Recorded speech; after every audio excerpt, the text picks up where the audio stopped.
मुश्किलनी आमच्या गावी एक दोन सायकली होत्या आणि त्याचं आम्हाला खूपच अप्रूप वाटायचं. माझ्या रिटायरमेंट नंतर आमचा हा छंद पूर्ण करण्याचा प्रयत्न केला. आम्ही सायकल तशा घेतल्या.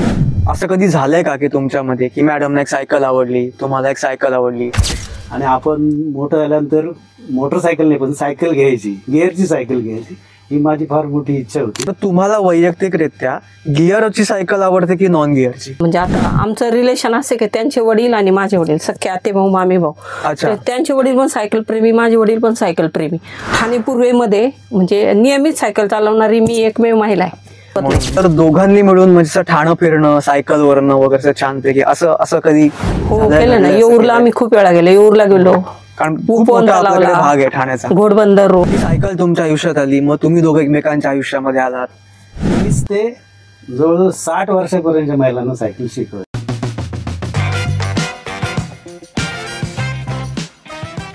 आम्ही सायकल प्रेमी. नमस्कार सगळ्यांना. आम्ही सायकल प्रेमी फाउंडेशन तर्फे आयोजित सायकल वारी या इंटरव्ह्यू सिरीजमध्ये आपल्या सगळ्यांचं हार्दिक हार्दिक हार्दिक स्वागत. तुम्हाला तुमच्या पहिल्या सायकलची शपथ आहे. लाईक करा, सबस्क्राईब करा आणि शेअर करा. आज आपल्या इथे एक दाम्पत्य आलेलं आहे. आपण दाम्पत्य म्हटलं की आपल्या मनामध्ये एक छबी असते बघा. आपण मालिकांमधले अनेक दाम्पत्य बघतो, आपल्या आजूबाजूचे अनेक दाम्पत्य बघतो. त्यातून वयोवृद्ध असतील तर आपल्याला असं वाटतं ते आपल्यावरती फार लक्ष भिक्ष ठेवून आहेत. पण आपल्याकडे यापैकी कुठलंही दाम्पत्य झालेलं नाहीये. आपल्याकडे जे दाम्पत्य आलेलं आहे ते सायकल प्रेमी दाम्पत्य आलेलं आहे. त्यांच्या नसानसातून रक्त नाही तर सायकल प्रेम वाहतं. ओळख करून घेऊयात आपण मीनाक्षीताई गायकवाड आणि काशीनाथ दादा गायकवाड यांची.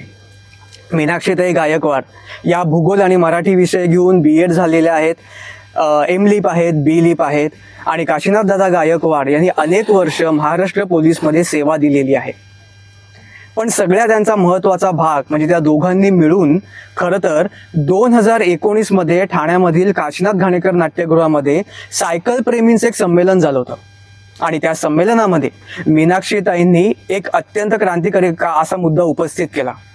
आणि या मुद्द्यानंतर या दाम्पत्यांचं पूर्ण आयुष्यच बदलून गेलं. आज आपण त्याविषयीच बोलणार आहोत. सुरुवात करूयात. स्वागत करूयात काशीनाथ दादा गायकवाड. नमस्कार. आणि मीनाक्षीताई गायकवाड. नमस्कार सर. मला तुम्हा दोघांना सगळ्यात आधी हा प्रश्न विचारायचा आहे. आपण तुमच्या कार्याकडे तर येणारच आहोत, पण त्याच्या आधी मला उत्सुकता अशी एक तरुण म्हणून वाटली की असा तो कुठला क्षण होता की तुम्हा दोघांना जेव्हा असं कळलं की अरे यालाही सायकल आवडते, अरे हिलाही सायकल आवडते, आपल्या दोघांचं इकडे एकदम जुळून गेलंय, मिळतंय, आवडी मिळतायत असं?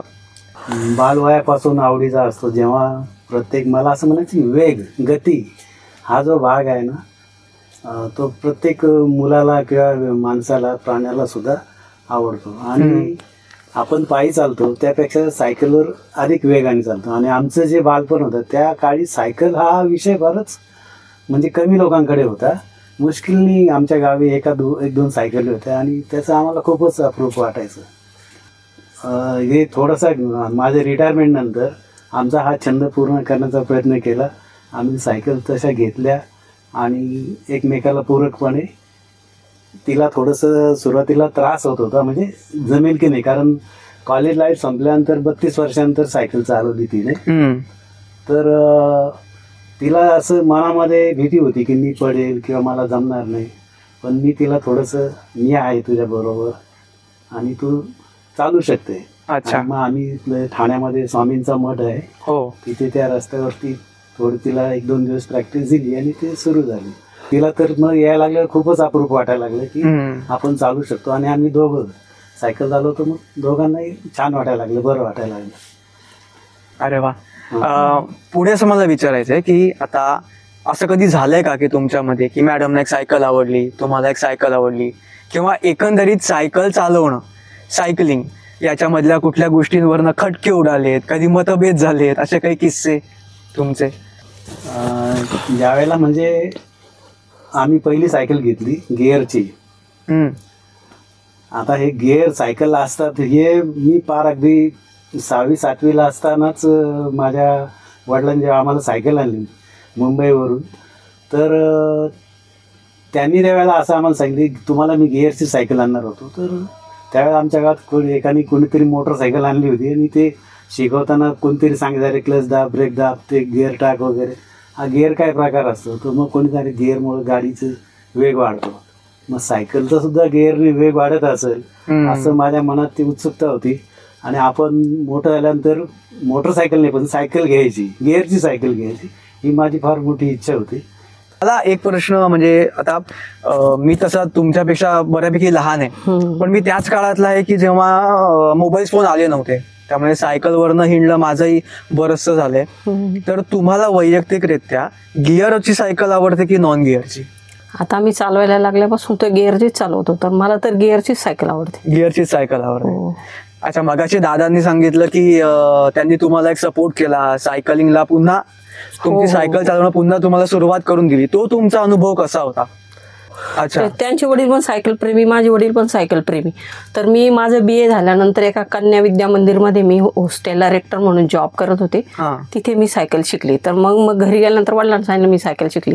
वडिलांनी मला चांगली सायकल घेऊन दिली. पण 6 महिन्यानंतर माझं लग्न झालं. मग मी यांना नेहमी बोलायची की मला सायकल चालवायला नाही भेटली. सायकल चालवायला नंतर मी BEdला पण पुण्याला गेले ना, तर तेव्हापासून ते आत्तापर्यंत ठाणे पूर्वेमध्ये म्हणजे नियमित सायकल चालवणारी मी एकमेव महिला आहे. म्हणजे आता दुसऱ्या मुली चालवतात पण महिला म्हणून कोण चालवत नाही आणि सातत्य नसतं. म्हणजे महिला नाहीच, जवळजवळ महिला नाहीच आहे. तर मग सुरुवातीला तुम्ही घाबरली, 32 वर्षानंतर सायकल चालवायला यांनी बरंच माझा राग पण सहन केला. मी म्हटलं नाही मला नाही चालवायची, पण त्यांनी थोडंसं 1 आठवडा जाऊ दिला, परत प्रयत्न कर. मग मी म्हटलं माझी मी शिक. मग हा पॅन्डल मारता नंतर 1-2 दिवसात यायला लागली. मग मी प्रॅक्टिस खूप केली. ऍक्च्युली ती वेगवेगळ्या ऑनलाईन स्पर्धा ज्या असतात, मी ऑनलाईन स्पर्धेत खूप भाग घेते. त्यांची सायकल आहे ना, आता मला चांगली सायकल यावर्षी घेतली जानेवारीमध्ये, म्हणजे 1 वर्ष झालं. पण त्यांची चांगली सायकल होती आणि माझी थोडीशी 6 गिअरची वगैरे. तर त्यांना ते माठाकडे एवढी मोठी चांगली सायकल माठाकडे जागेवर राऊंड मारायला त्यांना आवडायचं नाही.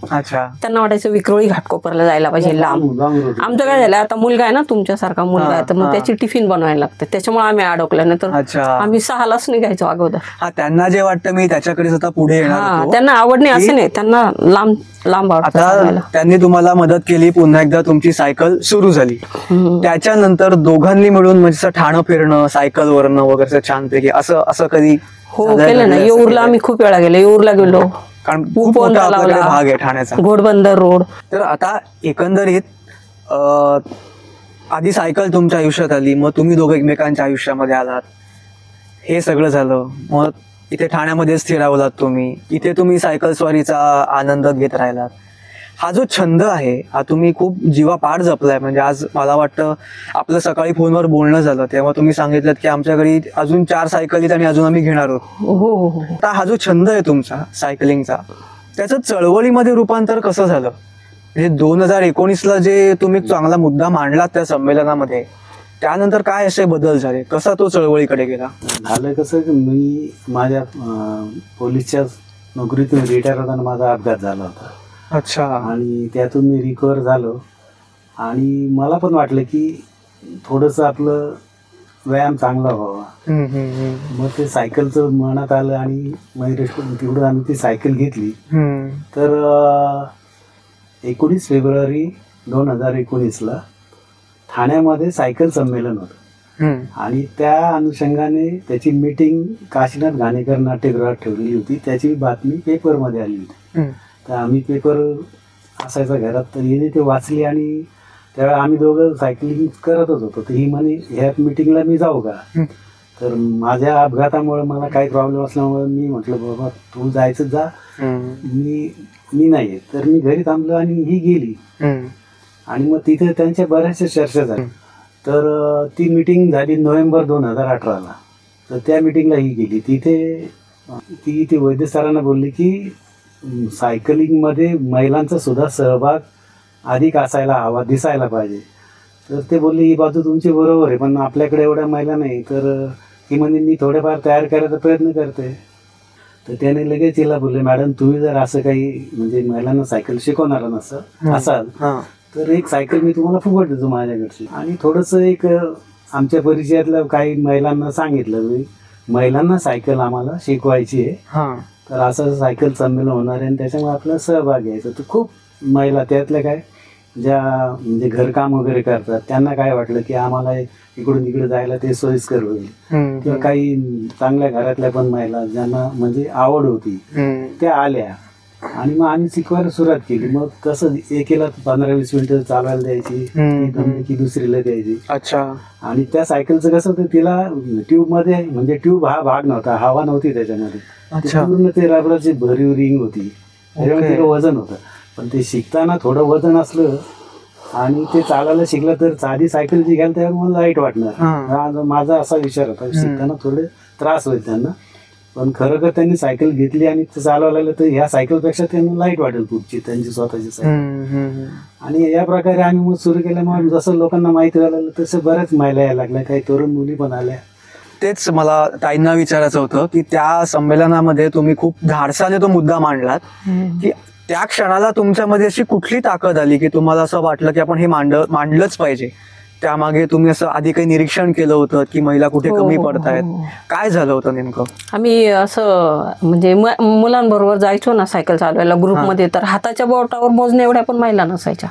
तर ते मला खटकायचं, म्हणजे पुरुषांची संख्या भरपूर असायची, महिला कमी आहे. आणि मला नेहमी असं वाटतं गृहिणींबद्दल थोडासा एक हळवा कोपरा आहे माझ्या मनामध्ये, की गृहिणींना स्वतःला म्हणजे त्यांच्याकडे खूप काही क्षमता असतात, पण त्या अशा सिद्ध करायला त्यांना स्वतःलाच माहीत नसतं. आता मला समजा यांनी सपोर्ट केला नसतं तर मला कुठे माहीत होतं की माझा एवढा स्टॅमिना, मी एवढी सायकल चालू शकते. म्हणजे मी कल्याणच्या एका स्पर्धेत भाग घेतला होता ना, तर मी रोज 70, 60, 70, 80, कधी कधी 80 पण रोज चालवायची. अशी 3 महिन्याची स्पर्धा होती आणि ती दोघांची होती. आणि हे म्हणाले मला काय भाग नाही घ्यायचा. मग एक अनोळखी मुलगा होता तर त्यांनी चालवलीच नाही. तर मी जवळजवळ 100 आम्ही सगळे 100 सभासदांमधून माझा 4था नंबर होता. तर मला त्या स्पर्धेतूनच त्यांनी वगळलं, कारण त्या मुलांनी चालवलीच नाही म्हणून. म्हणजे मला बादच केलं. बापरे. ताई मला तुम्हाला विचारायचं, तुम्ही एवढं म्हणजे सायकलिंग केलंय 70 अगदी 80 किलोमीटर वगैरे, यासाठी तुमचं काही वेगळा डाएट आहे का? खाणं पिणं असं काही वेगळं त्यासाठी असतं का, लागतं का? मग हो ना. ते काय असतं डाएट? म्हणजे उकडलेली अंडी, दूध, ड्राय फ्रूट, सगळ्या प्रकारच्या भाज्या, सगळ्या प्रकारची फळं. हा, हे तर म्हणजे एक खेळाडू जो खातो ते खेळासारखं, तो स्टॅमिना टिकून राहायला पाहिजे ना, रोज एनर्जी मिळायला पाहिजे. हा पराक्रम ऐकल्यावर आता मी तुम्हाला सांगतो, ताईंचं वय 62 आहे आणि दादांचं वय 65 आहे. आता एक शेवटचं फक्त छोटीशी रिक्वेस्ट, तुम्हा दोघांना एकमेकांसाठी उखाणा घ्यायचा आहे, पण अट अशी आहे की त्याच्यामध्ये सायकल आली पाहिजे. गुलाबापेक्षा सुंदर गुलाबाची कळी, आणि काशीनाथरावांचं नाव घेते, सायकल मुलाखतीच्या वेळी.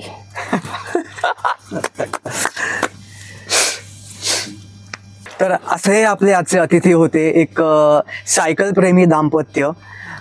खरं तर वयाने खूप आपण ज्यांना ज्येष्ठ नागरिक म्हणतो त्या वयाचे आहेत ते, पण त्याचा सायकलचा प्रवास हा 70 ते 80 किलोमीटरचा आहे. म्हणजे आम्हा तरुणांना सुद्धा विचार करायला भाग पडेल इतकी क्षमता आज त्यांच्याकडे आहे या वयात सुद्धा. आम्ही सायकल प्रेमी फाउंडेशन आयोजित सायकल वारी या इंटरव्ह्यूच्या सत्रामध्ये पुन्हा भेटूया अशाच काही पुढच्या पाहुण्यांना. तोपर्यंत फिट रहा, हिट रहा, सायकल चालवत रहा. तोपर्यंत ट्रिंग ट्रिंग.